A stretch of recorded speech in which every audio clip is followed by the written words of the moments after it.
Scotland, 1297, a land torn apart by English occupation, a nation bleeding under the iron fist of Edward I, known to history as the Hammer of the Scots. The fields were soaked with the blood of rebellion, the gallows creaked with the weight of patriots, and the people lived in terror of a king who believed Scotland was his by divine right. But among the shadows of resistance, one name began to whisper through the glens and valleys like a prayer of vengeance: William Wallace. What this man did at Stirling Bridge wasn't just a victory, it was a message written in blood, carved into flesh, and designed to haunt the nightmares of every English lord who dared set foot on Scottish soil. What you're about to hear is not the sanitized version taught in classrooms. This is the brutal, visceral truth that history tried to bury. The year 1297 marked one of the darkest chapters in Scotland's struggle for independence. King Edward I of England had systematically dismantled Scottish sovereignty following the disputed succession after King Alexander III's death in 1286. Edward, a ruthless military strategist and iron-willed monarch, saw Scotland not as a separate kingdom, but as a rebellious northern province that needed to be crushed into submission. His methods were calculated and merciless. He stripped Scottish nobles of their lands, installed English administrators to collect punitive taxes, and garrisoned English troops throughout the country to enforce his will.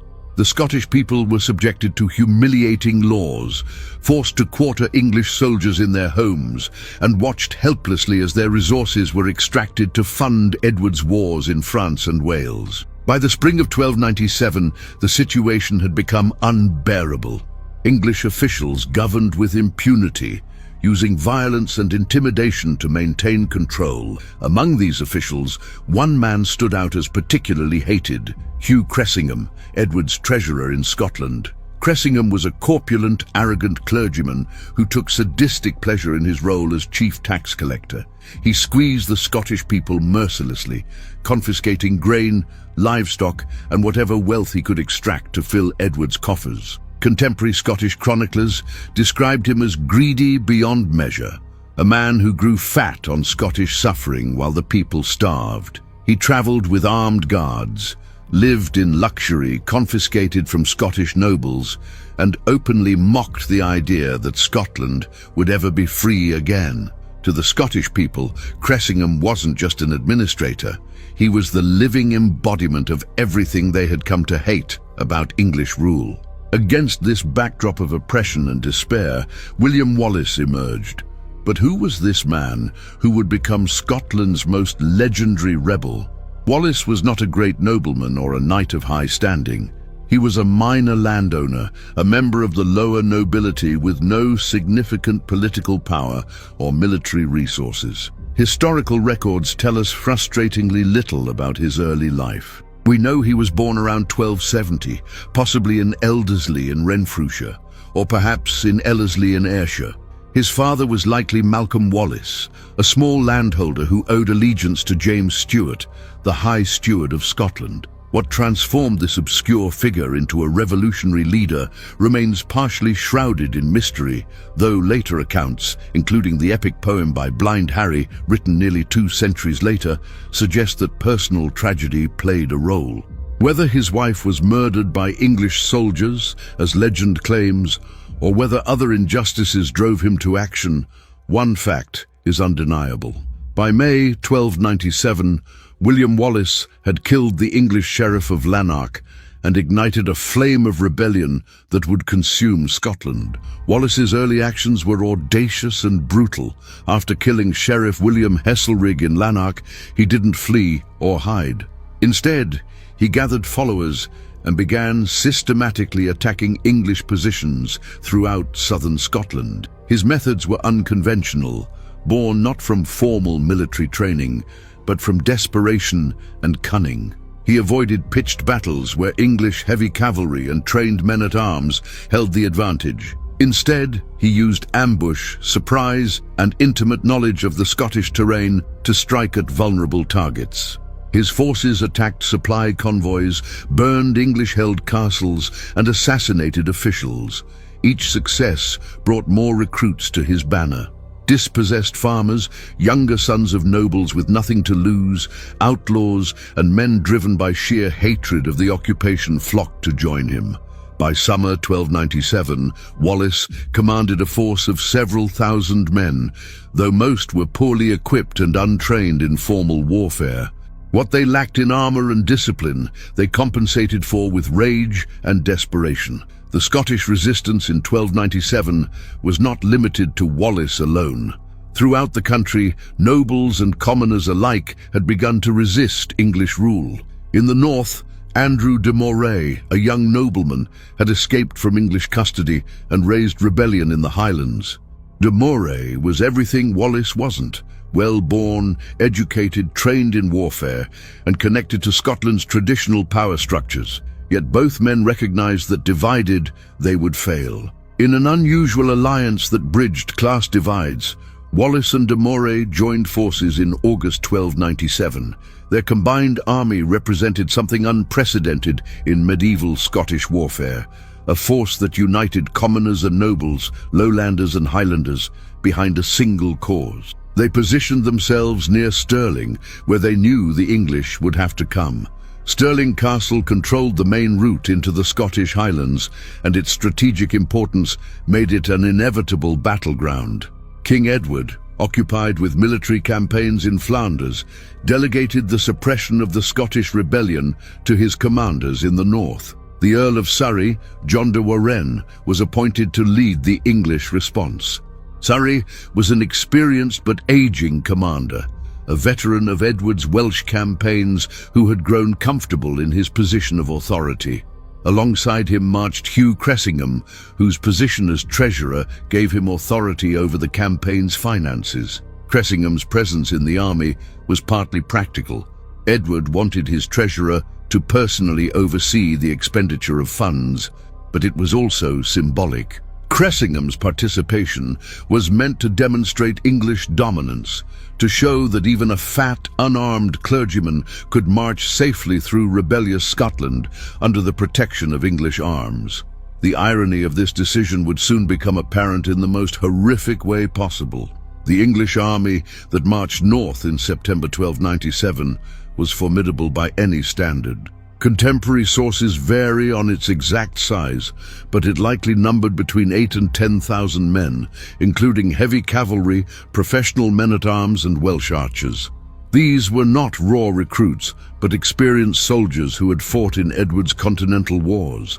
Their equipment was the best medieval warfare could provide: horses bred for battle, armor of mail and plate, shields, lances, swords, and the fearsome English longbow. They marched with supreme confidence, expecting the Scottish rebels to either flee at their approach or be quickly crushed in battle. Medieval chronicles record that Cressingham was particularly eager to bring the rebels to battle, arguing against any delay or negotiation. He wanted a quick, decisive victory that would restore English authority and allow him to return to collecting taxes. This arrogance would prove fatal not just for Cressingham personally, but for thousands of English soldiers who trusted in the invincibility of their arms. The landscape around Stirling in September 1297 was crucial to everything that followed. The area was dominated by Stirling Castle, perched on a volcanic crag that commanded views for miles in every direction. Below the castle, the River Forth meandered through flat, marshy ground before narrowing at a crucial crossing point, a wooden bridge, barely wide enough for two horsemen to ride abreast. This bridge was the only practical way for a large army to cross the river and advance northward into the Highlands. The alternative was to ford the river several miles downstream, but this would require a lengthy detour through difficult terrain. The ground on the north side of the bridge was particularly treacherous, flat floodplain that turned to marsh with any rain, crisscrossed by streams and bogs that could swallow a man or horse. It was exactly the kind of terrain that medieval heavy cavalry dreaded, where their weight and armor became liabilities rather than advantages. Wallace and de Moray had arrived at Stirling days before the English army. Their scouts had surveyed the ground with the eye of men who knew they couldn't win a conventional battle. What they saw was an opportunity. The bridge created a natural choke point, and the marshy ground on the north side would prevent the English from deploying their forces effectively once they crossed. The Scottish commanders positioned their army on the slopes of Abbey Craig, a hill that overlooked the bridge from the north. From this vantage point, they could watch the English preparations and time their attack perfectly. They didn't have to defeat the entire English army. They only needed to destroy the portion that crossed the bridge before reinforcements could arrive. It was a plan born of desperation, but executed with brilliant tactical awareness. The Scots would use the terrain as a weapon, turning the English army's strengths into fatal weaknesses. When Surrey's army arrived on the south bank of the Forth on September 10th, the English commanders faced an immediate decision. The bridge was clearly a dangerous crossing point, and Scottish forces were visible on the heights beyond. Some of Surrey's subordinates, including a Scottish knight named Richard Lundy, who was fighting for the English, urged caution. Lundy reportedly offered to lead a force to a ford 2 miles upstream, where they could cross safely and outflank the Scottish position. But this would take time, and time meant money. Cressingham, ever focused on the cost of maintaining an army in the field, argued vehemently for an immediate assault across the bridge. He allegedly said that there was no point in prolonging the campaign and wasting the king's revenues when the rebels could be crushed in a single morning. Surrey, whether convinced by Cressingham's arguments or simply weary of debate, agreed to force the crossing. The decision to cross at Stirling Bridge has been analysed by military historians for centuries as one of the most catastrophic tactical blunders of medieval warfare.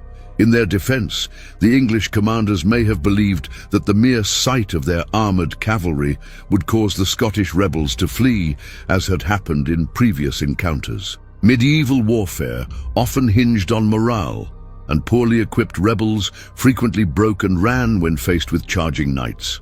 But Wallace and de Moray were not typical rebel leaders, and their forces, while outmatched in equipment, were fighting for their homes with nothing left to lose. The English also may have underestimated their opponents due to simple prejudice. To men like Cressingham, the Scots were barbarous northerners, incapable of sophisticated military tactics. The idea that these rebels might have planned a trap simply didn't fit with the English perception of their enemies. On the morning of September 11th, the English began their crossing. The bridge could only accommodate 2 or 3 men abreast, so the crossing was painfully slow. First came the vanguard of cavalry, proud knights in full armour mounted on war horses. Behind them came men-at-arms on foot, carrying spears and shields. The process took hours. Imagine the sound. Thousands of hoofbeats on wooden planks, the creak of armour, the shouted orders of commanders trying to maintain formation in such confined space.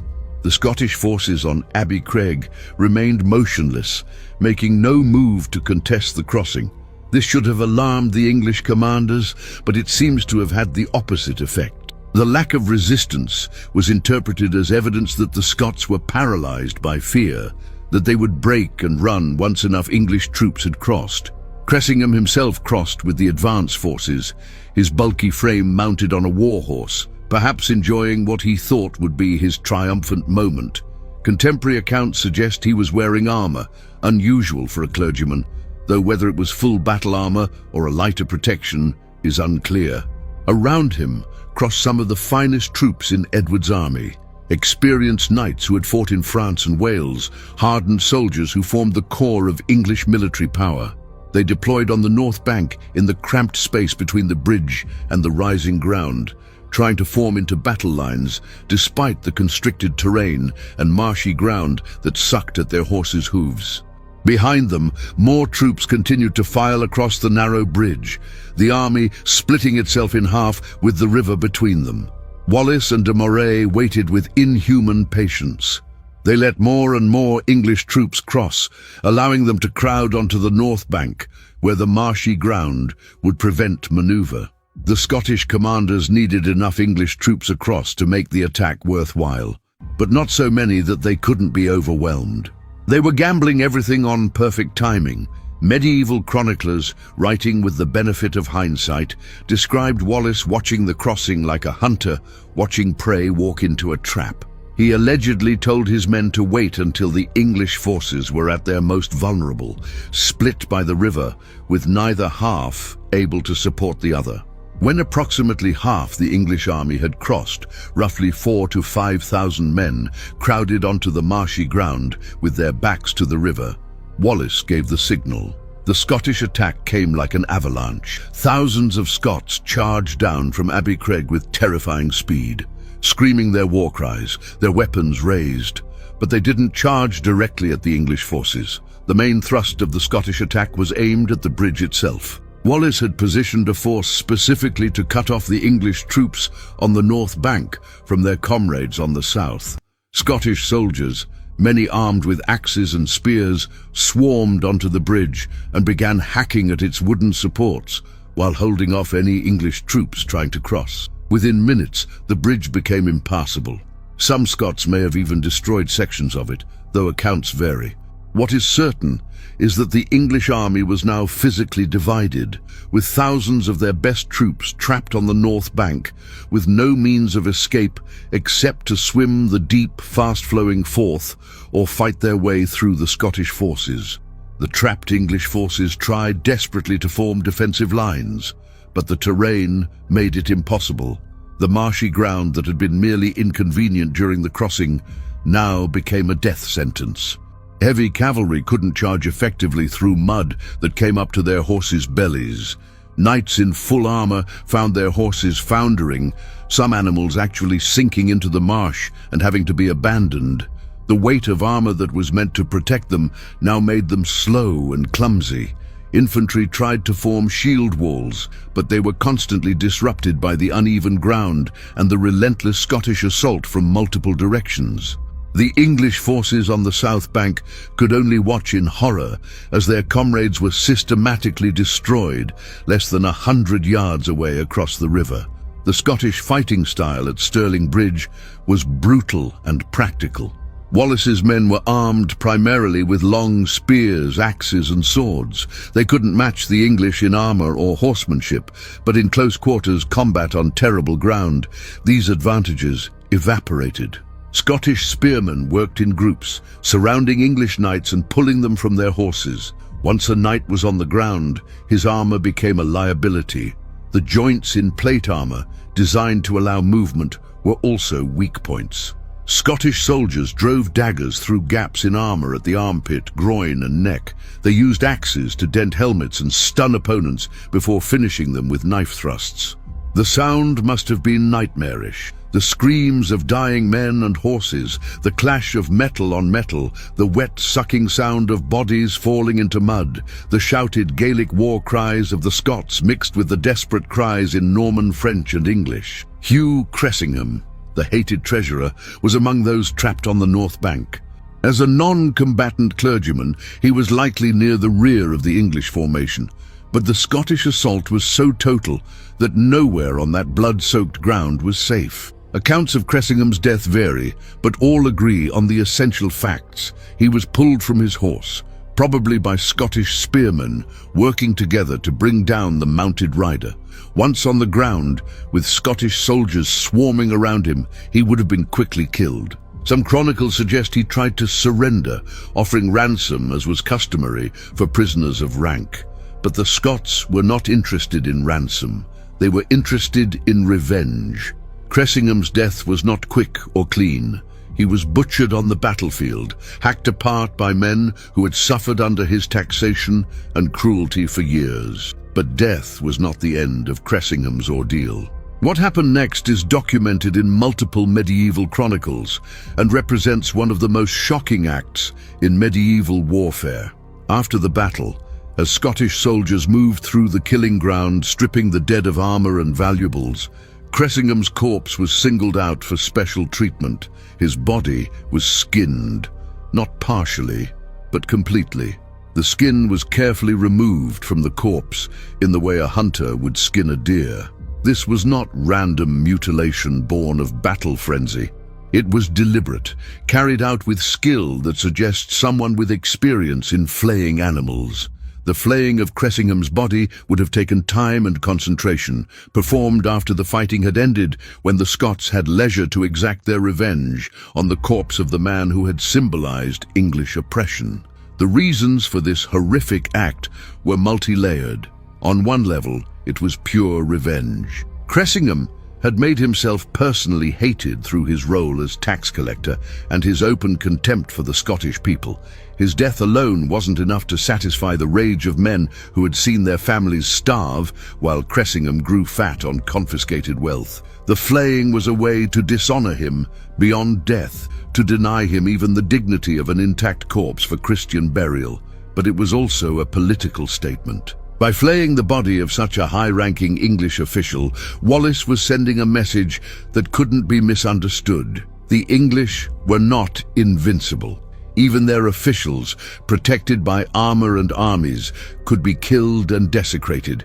The act was designed to inspire terror in other English administrators and hope in Scots still living under occupation.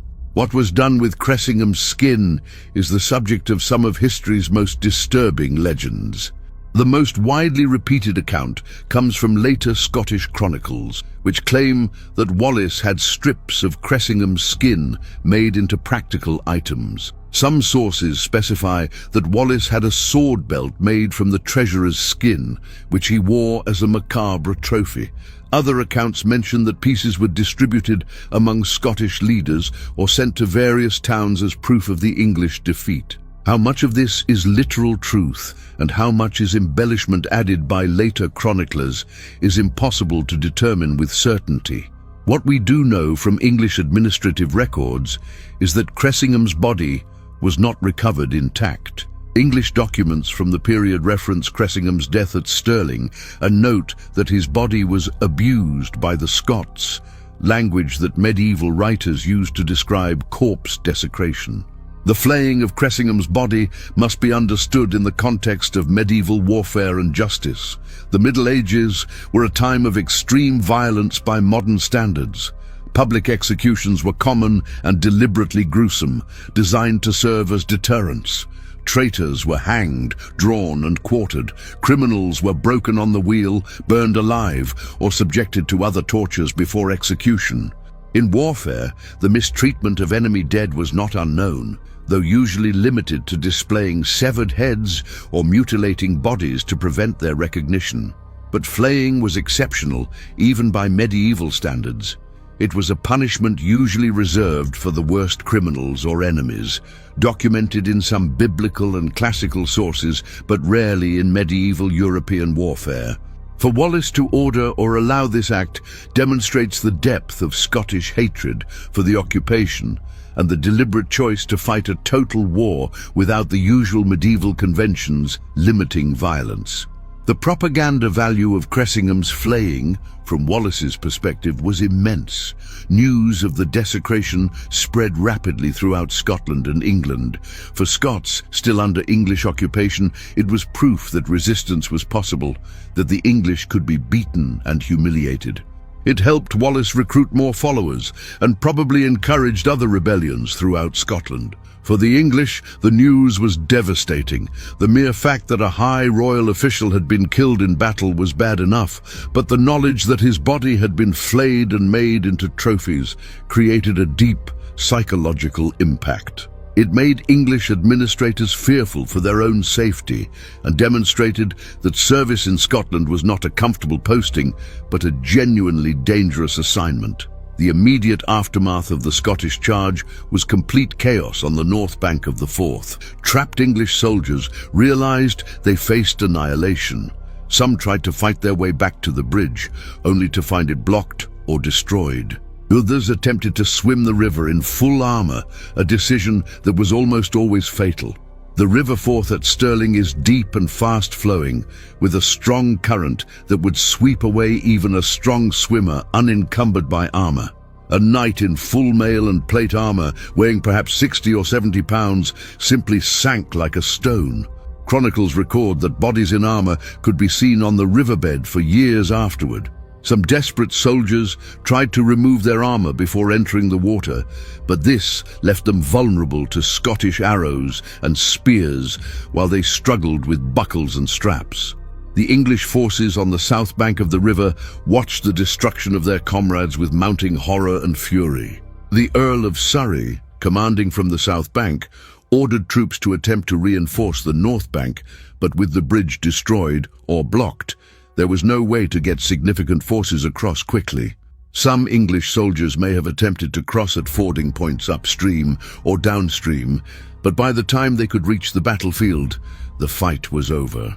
Surrey reportedly attempted to organize Welsh archers to shoot across the river at the Scots, but the range was too great for effective shooting, and friendly fire was a serious risk, with English troops still alive among the Scottish forces. The English command structure, so confident hours earlier, collapsed into confusion and recrimination. Officers blamed each other for the disaster. Some sources suggest Surrey himself was in tears, watching his army being destroyed. The slaughter on the north bank continued for hours. Medieval battle was exhausting work. Men could only fight intensely for minutes at a time before needing rest, and the close quarters combat at Stirling Bridge was especially draining.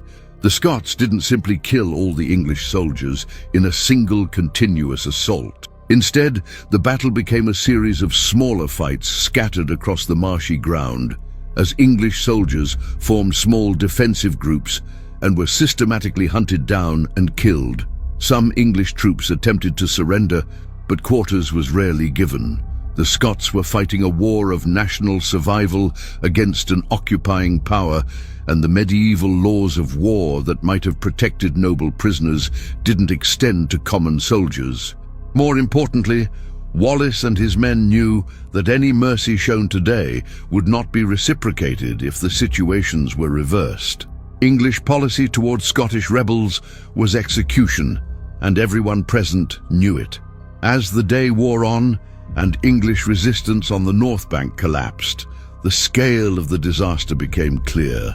The English had lost thousands of men, including many knights and experienced soldiers who formed the core of their military power in Scotland. The exact casualty figures are disputed among sources. Some Scottish chronicles claim 10,000 English dead, which is almost certainly an exaggeration. More conservative modern estimates suggest 2,000 to 3,000 English casualties. Though even this lower figure represents a catastrophic defeat, the Scottish casualties were comparatively light, perhaps in the hundreds. Wallace and de Moray had achieved what seemed impossible, a decisive battlefield victory against a much larger, better-equipped English army. The death toll included not just common soldiers, but numerous nobles and knights. The medieval social hierarchy meant that the loss of these men was particularly significant. Knights were expensive to train and equip, representing years of investment in military education and equipment. Their deaths couldn't be quickly replaced. Moreover, many of these men were landholders who commanded their own retinues, so their deaths disrupted the entire English feudal military structure in Scotland. The death of Hugh Cressingham, while symbolically important, was also a practical blow. He was Edward's chief financial administrator in Scotland, responsible for collecting the revenues that funded the occupation. His death meant Edward would need to replace him, and finding a competent official willing to take such a dangerous posting would prove difficult. Survivors among the English forces told harrowing tales of the battle. Those who managed to swim the Forth or escape downstream spoke of the terror of being hunted through the marsh by Scottish spearmen, of watching comrades drown in the river or be pulled from their horses and butchered. They described how the ground itself seemed to betray them, horses and men alike foundering in mud, while the Scots, fighting on foot and familiar with the terrain, moved freely. English survivors also brought back the news about Cressingham, about what had been done to his body. These accounts, spreading through England, created a portrait of William Wallace as something almost demonic. A rebel leader who didn't just defeat English armies, but desecrated their dead in ways that violated every norm of civilized warfare. The English retreat from Stirling was nearly as chaotic as the battle itself. Surrey, his army shattered and demoralized, ordered an immediate withdrawal south. The retreat was hasty and poorly organized. Supply wagons were abandoned. Some sources suggest the English fled so rapidly that they didn't even stop in the towns they passed through, fearing Scottish pursuit. The Earl of Surrey himself reportedly rode so hard in his retreat that his horse died under him, and he had to commandeer another to continue his flight. This was not an organized military withdrawal, but a rout, a panicked flight by an army that had lost all confidence in its commanders and its ability to fight. The English didn't stop until they reached the fortifications of Berwick, near the English border, leaving all of central Scotland undefended. Wallace and de Moray didn't immediately pursue the retreating English army south. Their forces, while victorious, were exhausted from the battle and still consisted mostly of infantry who couldn't match the speed of a cavalry retreat. Moreover, the Scottish commanders had more immediate concerns. Stirling Castle still held an English garrison, and while it was now isolated, it remained a fortified position. The Scots also needed to secure their victory by ensuring no English reinforcements could counterattack quickly. In the days following the battle, Wallace and de Moray consolidated their control over central Scotland, gathering supplies from the battlefield and recruiting more men to their banner. The success at Stirling Bridge transformed them from rebel leaders into commanders of a national army. Scots who had remained neutral or reluctant to join the rebellion now flocked to join what appeared to be a winning cause. The news of the English defeat at Stirling Bridge reached King Edward in Flanders, where he was campaigning against the French. According to contemporary chronicles, Edward's reaction was one of fury mixed with disbelief. The hammer of the Scots, who had crushed Scottish resistance multiple times in previous years, could not comprehend how his army had been defeated by what he considered a rabble of peasant rebels. Edward immediately began preparations to return to England and personally lead an army north to crush the rebellion. But the campaign season was already late in the year, and winter made major military operations impossible. Wallace and the Scots had won not just a battle, but precious time to consolidate their position. In the aftermath of Stirling Bridge, William Wallace's reputation transformed dramatically. Before the battle, he had been one of several rebel leaders, known mainly in southwest Scotland. After Stirling Bridge, he became a national hero and the de facto military commander of Scotland's resistance. The Scottish nobility, many of whom had remained neutral or even sided with the English out of pragmatism, now had to reconsider their positions. A man of relatively low birth had accomplished what great earls and lords had failed to do. He had defeated an English army in open battle. This created both opportunities and tensions. Wallace was knighted and appointed Guardian of Scotland, ruling in the name of the exiled King John Balliol. But his rise also created jealousy among the nobility, who resented being subordinate to a man they considered their social inferior. The fate of Andrew de Moray, Wallace's co-commander at Stirling Bridge, is one of history's tragedies. During the battle, de Moray was wounded, probably by an arrow or spear thrust. The wound didn't immediately appear fatal, and he participated in the victory celebrations and the initial governance of freed Scotland. But infection set in, as it often did with medieval battlefield wounds. By November 1297, less than 2 months after the battle, Andrew de Moray was dead. His death meant that Wallace lost his most important ally, the man who had given the rebellion legitimacy in the eyes of the Scottish nobility. It also meant that later historians would often credit Wallace alone for the victory at Stirling Bridge, obscuring de Moray's crucial role in the campaign. Modern historians have worked to restore de Moray's reputation, recognizing that Stirling Bridge was a joint achievement. In the months following Stirling Bridge, Wallace led Scottish forces in raids deep into northern England. This was partly military strategy, keeping the English off balance and unable to prepare a counterattack, but it was also economic warfare and revenge. Scottish forces burned English towns, seized supplies and livestock, and extracted tribute from communities that paid to avoid destruction. The raids were brutal, matching the harshness of English occupation in Scotland.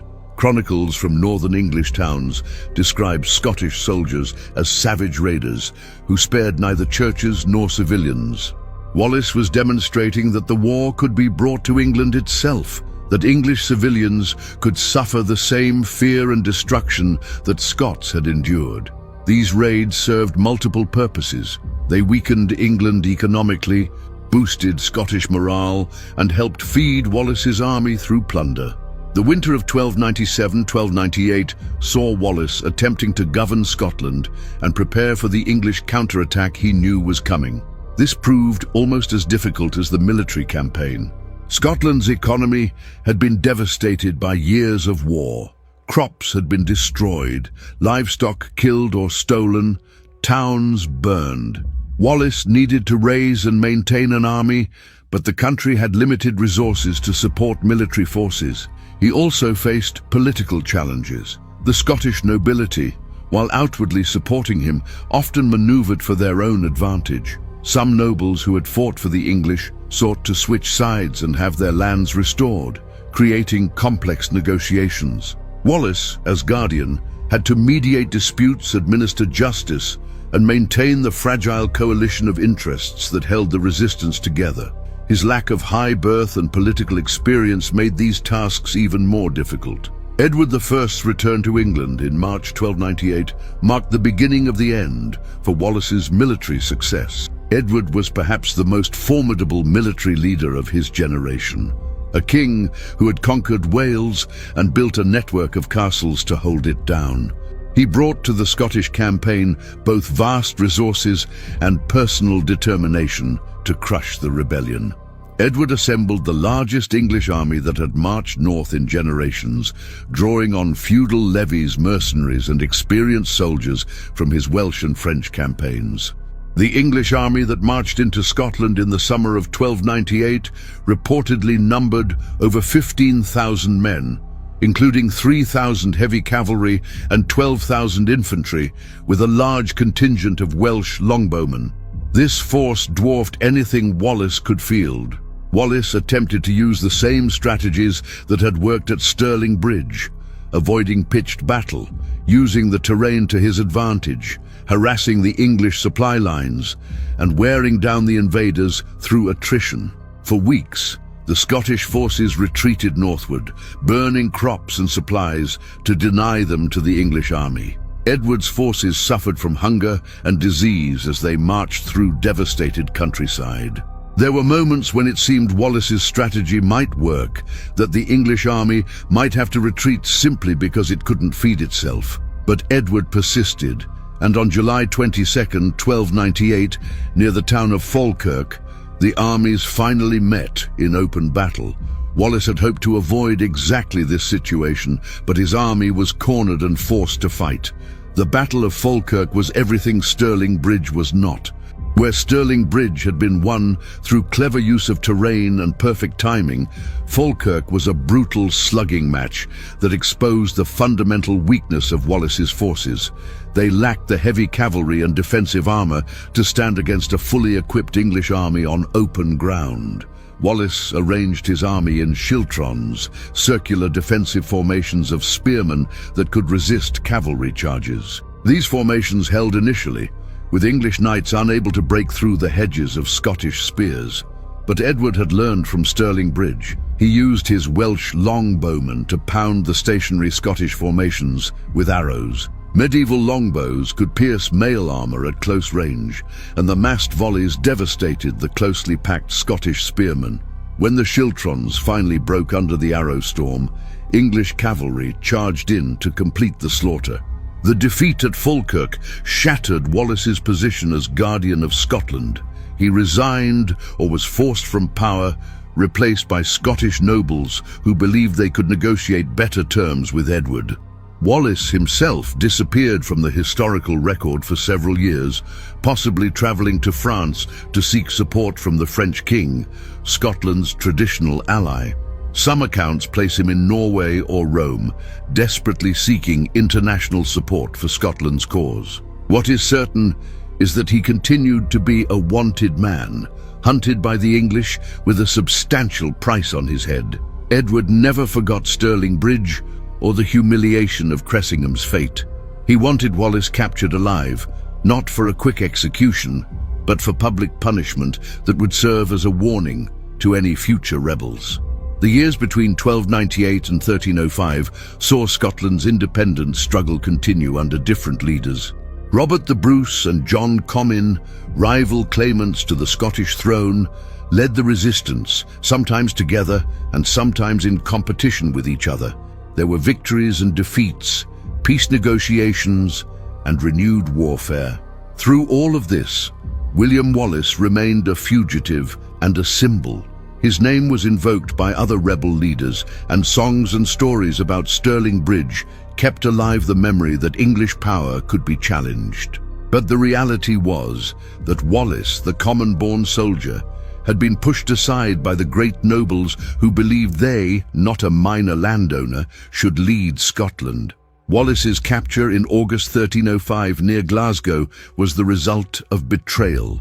He was seized by men loyal to Sir John de Menteith, a Scottish knight who had made peace with the English. The circumstances of the capture are disputed. Some sources claim Wallace was betrayed during a meeting, others that he was caught by surprise at night.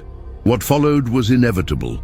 Wallace was taken in chains to London, transported like a caged animal to be displayed before his enemies. Edward wanted Wallace alive, specifically so that he could be tried and executed publicly. The journey south must have been a nightmare for Wallace, knowing exactly what fate awaited him and having weeks to contemplate it as he was transported in captivity through hostile England. On August 23, 1305, William Wallace was brought to Westminster Hall in London for trial. The proceeding was a formality, a piece of theatre designed to give legal cover to what was essentially a political execution. Wallace was charged with treason against King Edward, with murder, arson, and various other crimes. The charge of treason was particularly cruel because Wallace had never sworn allegiance to Edward, so he could not legally be a traitor.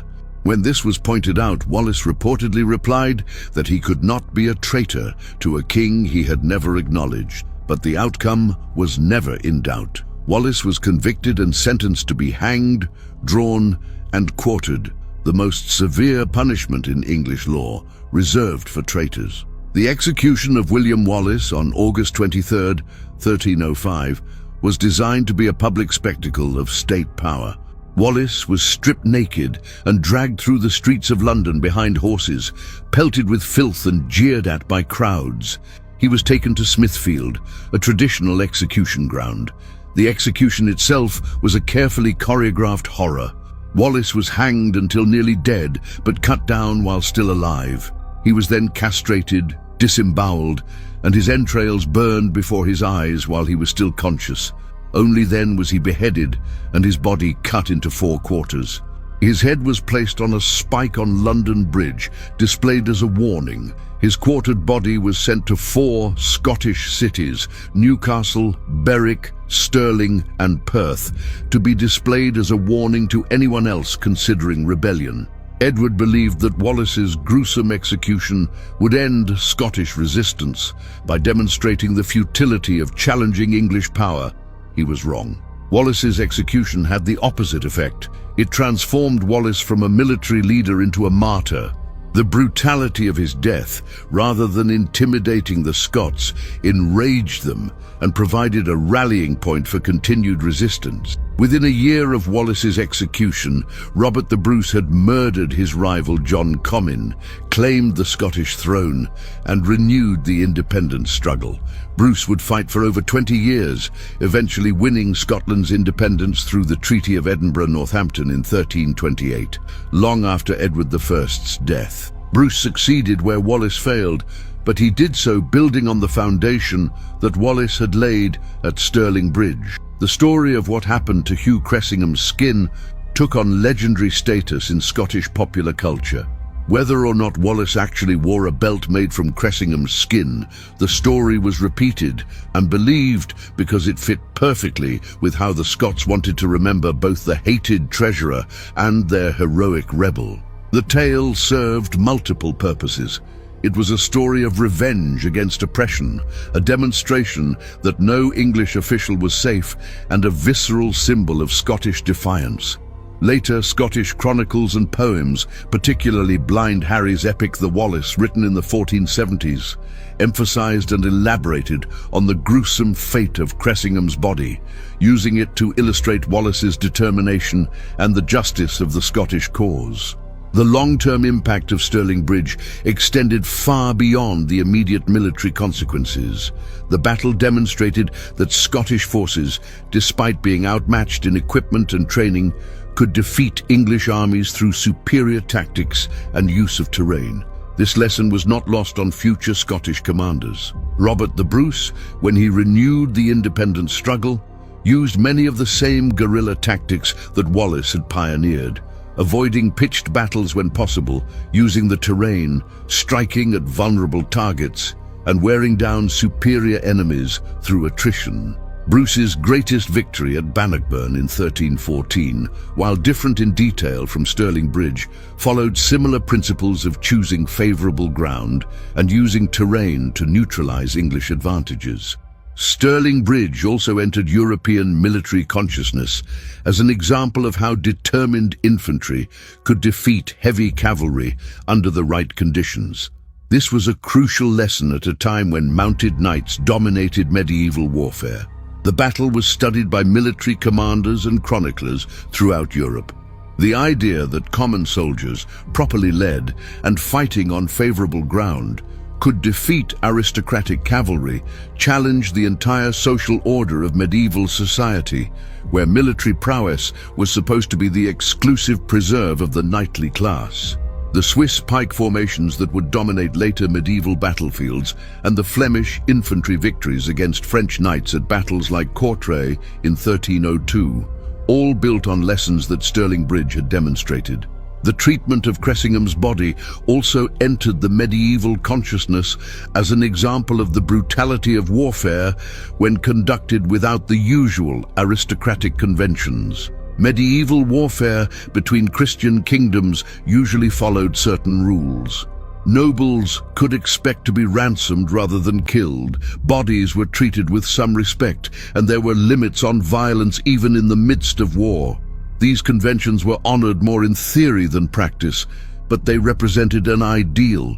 Wallace's treatment of Cressingham violated all these conventions, demonstrating that the Scottish rebellion was not conventional warfare, but a war of national survival where no quarter would be given. This had profound implications for how the English conducted their subsequent campaigns in Scotland, leading to increased brutality on both sides.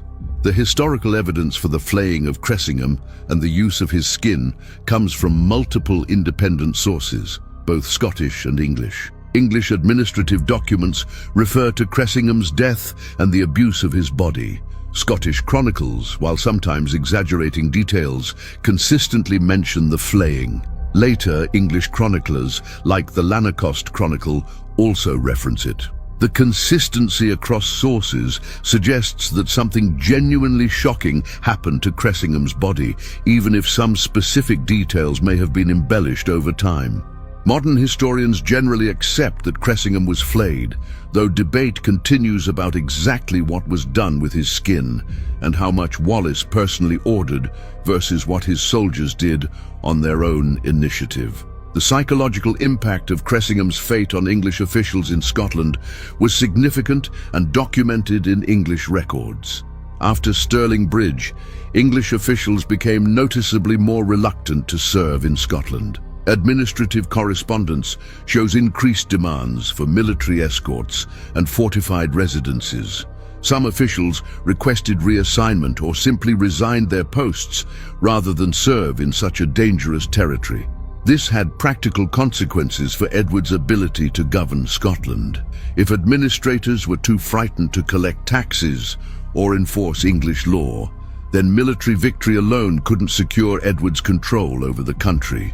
The flaying of Cressingham thus had strategic value beyond its immediate propaganda effect. It made English occupation of Scotland measurably more difficult by deterring civilian administrators. The question of Wallace's personal responsibility for what happened to Cressingham's body is complex.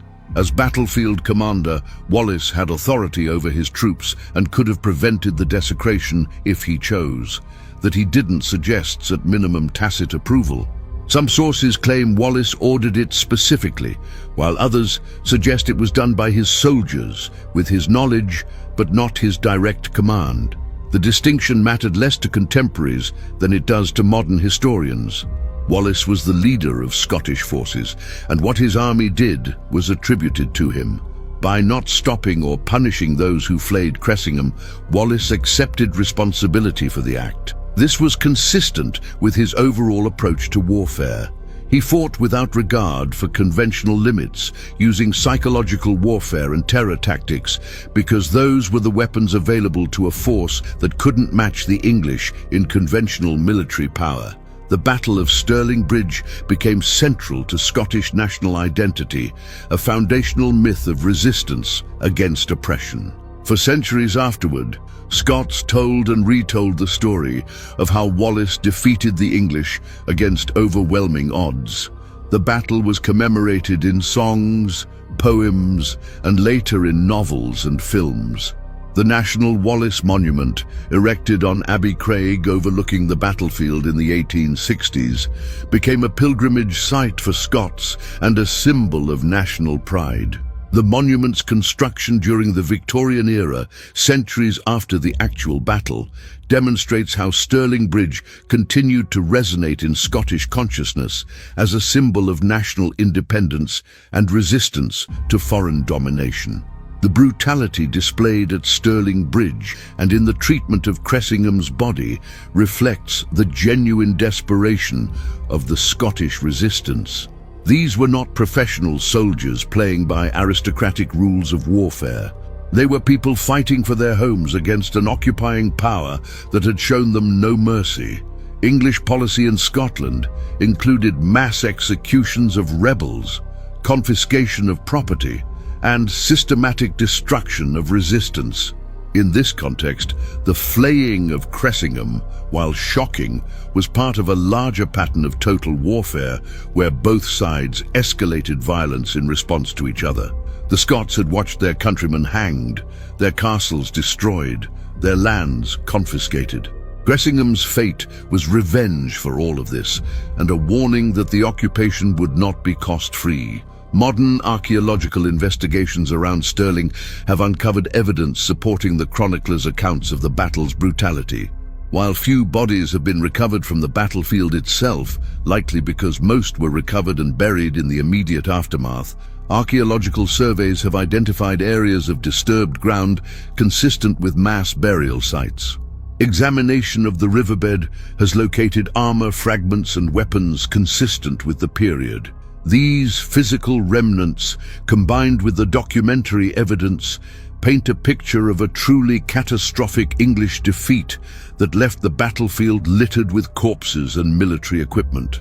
The scale of the disaster becomes clear when we consider that medieval armies rarely suffered total annihilation.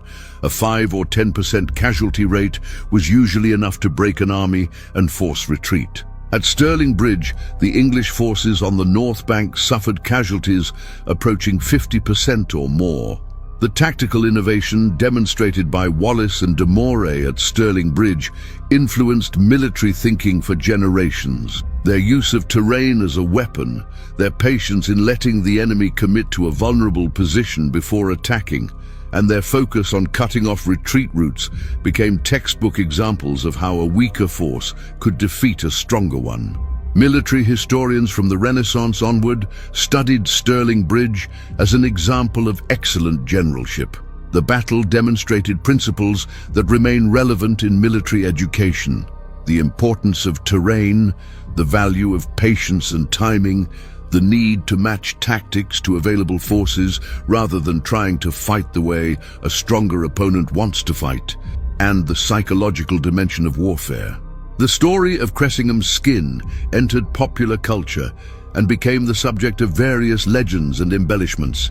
Later versions claimed the skin was made into multiple items: sword belts, scabbards, even saddle straps.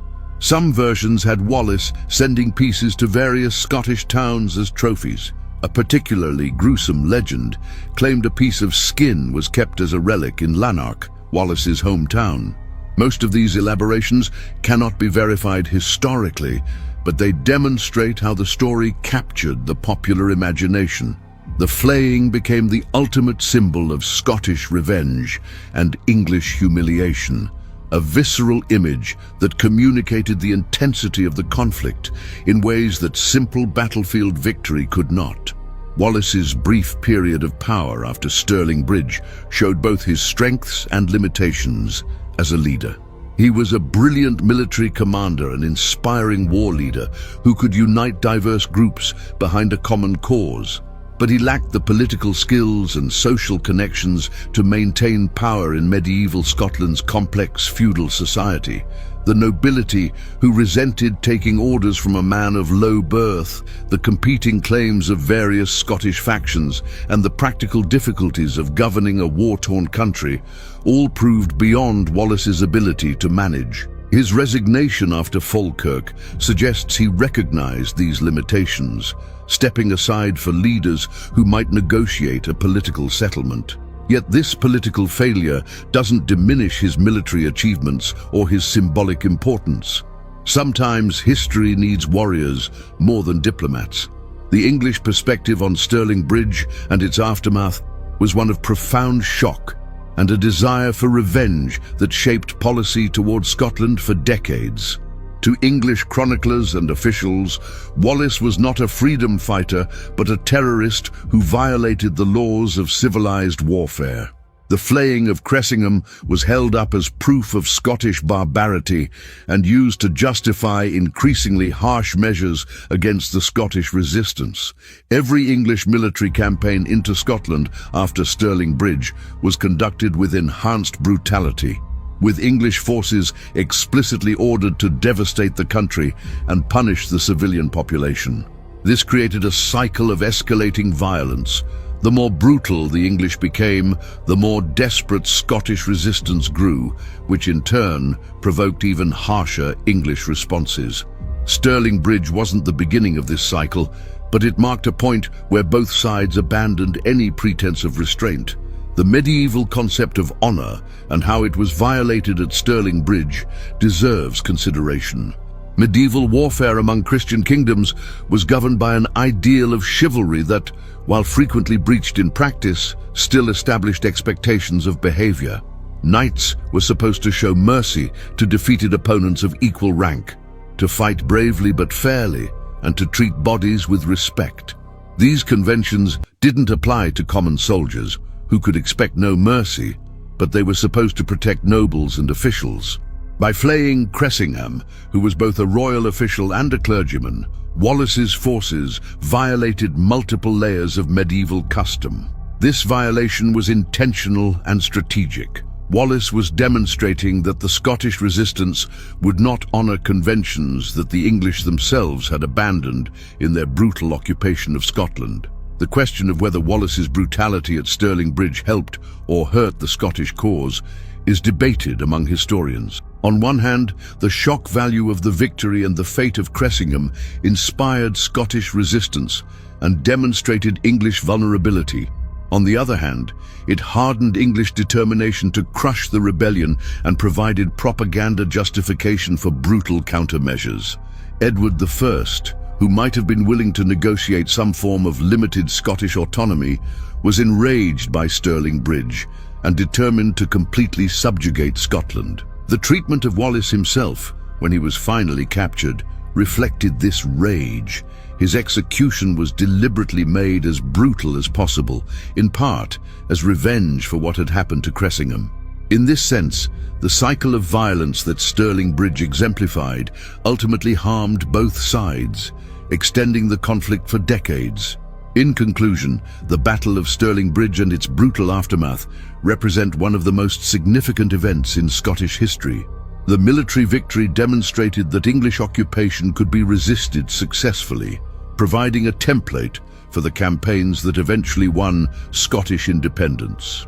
The treatment of Hugh Cressingham's body, while shocking, was a calculated act of psychological warfare that sent a message about Scottish determination that resonated throughout Britain and Europe. William Wallace, through his victory at Stirling Bridge and his willingness to fight without regard for conventional limits, became a symbol of national resistance that transcended his actual historical achievements. The battle proved that sometimes the weak can defeat the strong through superior tactics, determination, and willingness to fight without restraint. The blood spilled at Stirling Bridge and the gruesome fate of Cressingham were the price of Scottish independence, proof that freedom is never granted by oppressors but must be taken by force, regardless of the cost. The legacy of Stirling Bridge extends to modern understanding of guerrilla warfare and resistance movements. Wallace's tactics, using terrain, avoiding enemy strengths, targeting vulnerable assets, maximizing psychological impact, are recognized as fundamental principles of asymmetric warfare. Modern military academies still study Stirling Bridge as an example of how a motivated force with inferior resources can defeat a conventionally superior enemy. The psychological warfare element, exemplified by the treatment of Cressingham, demonstrates how symbolic acts can have strategic value beyond immediate military effects.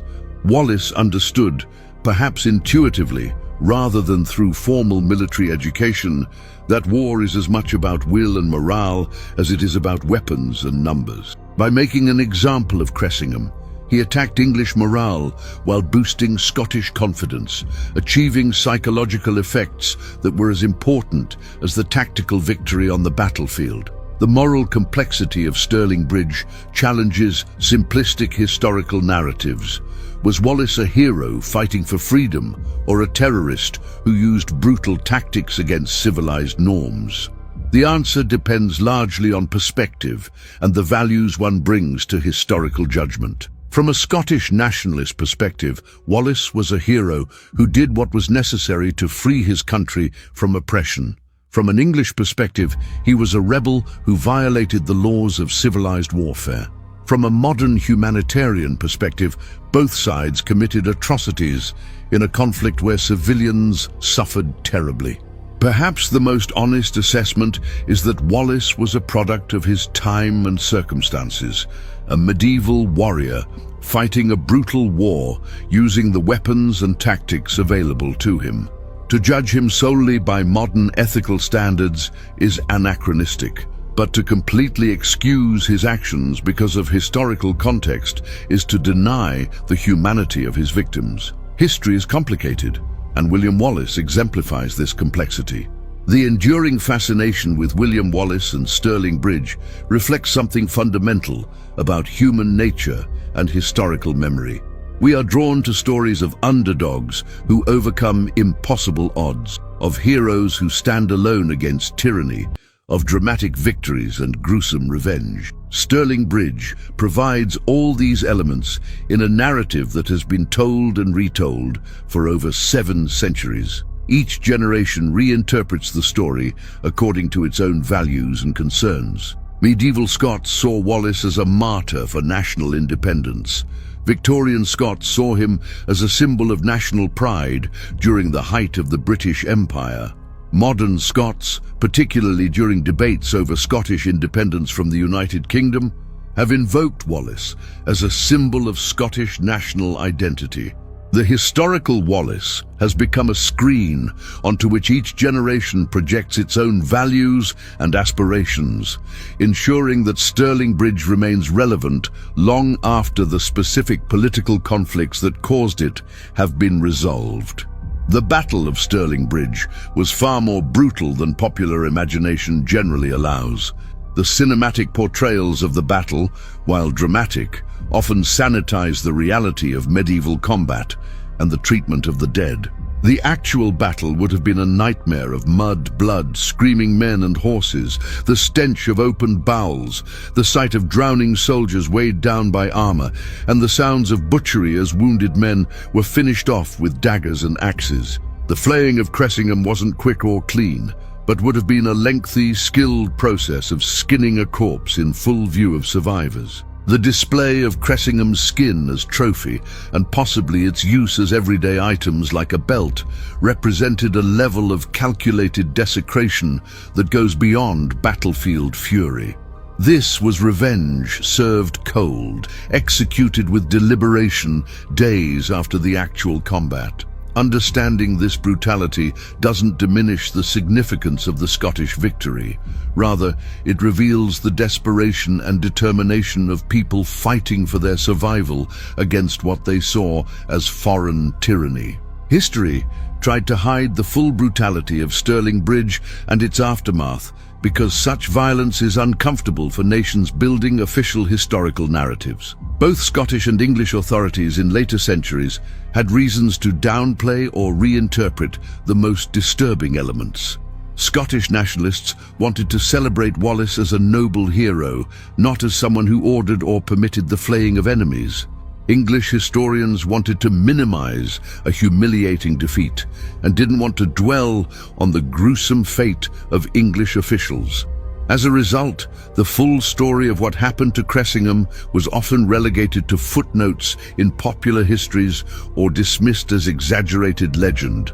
Only by returning to contemporary chronicles and comparing multiple sources can we recover the reality that medieval people themselves recorded. That Stirling Bridge was won through brilliant tactics, but followed by vengeance that shocked even a society accustomed to violence. The truth of history is often more brutal, more complex, and more interesting than the simplified versions presented in popular culture and national myths.